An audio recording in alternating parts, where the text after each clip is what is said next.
Whatalawhatu le tātou tino o se isi whaopoponga o tātou talafau mai Samoa, is mai al whaafonga.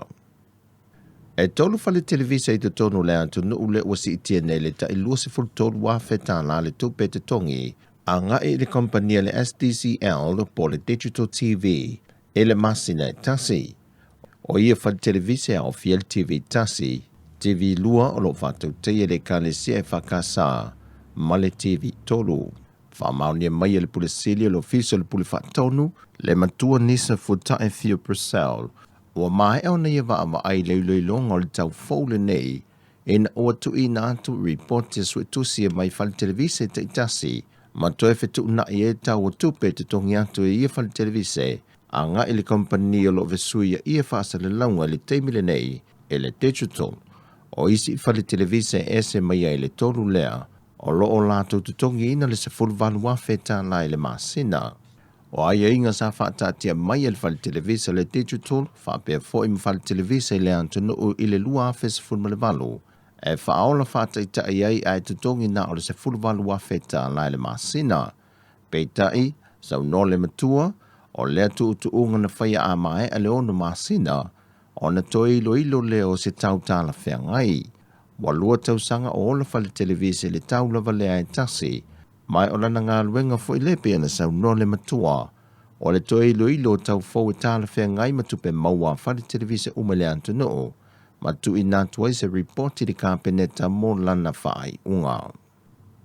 O lo lango ina le taitai o le tua ngai le fuafanga wa amato na whaatate nei le whainga malo, o le tatongi le ilantou o lo malanga mai atunu e whafo I le antu noo, lo lātou whaanofo e sea.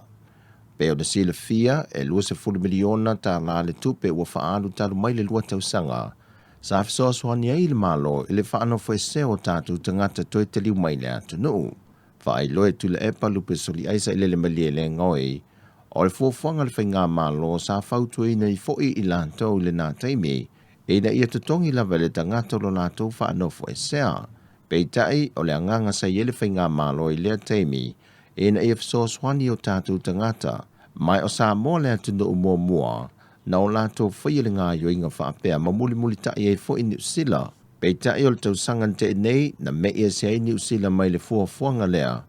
ona o le wha umi peo le wha mai, ona o le tau se whei no se lenia le malo mo le wha soso ina i anati nae. O le fuafuanga le kāpeneta na whaai loa le te whono le komiti o wha avlave tupu wha fuase le New York, le fionga nga fili tō mai manos sherm leo,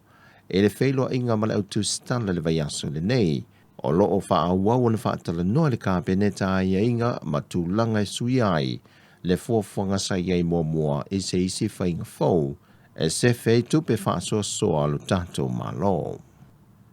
O loo toa pe Samoa I le teimine nei male aini la pata inga mai le official wa ai tau I mulino, ia whae lua ia sa ta milo le Pasifika, le foi na afia I se vaenga o fiti I le vaiaso te nei. I le vaiaso le nei sa na ona lapta I o le mamafa o timunga, ai le o iai se lapta ingo se whae o noa afia I le atunu. Mai o se vaenga whaatupula I o whetaya ingo sa vili ma timunga o loo ta oto le tui mātu o le atunu o fiti,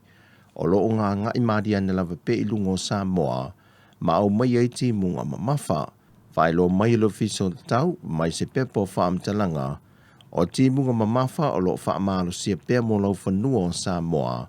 mai ono iei lea vanoi a vea hai malapata inga, pe antu mau pea wa inga mamao mo ia winga lolo wā le tau. Ai o le poa nā nei lava lātou I le vai atu le talo le tau, e awaoa mai iei nisi o teimi timunga to ulu vāvā solo ai, e to ulu mamafa foi ai pupu, whapea wila mawhaititiri e ono iai. O Tala fo wia mai Samoa mole nei fo iaso, man wia lo tātou tunu o whasoi fo ia.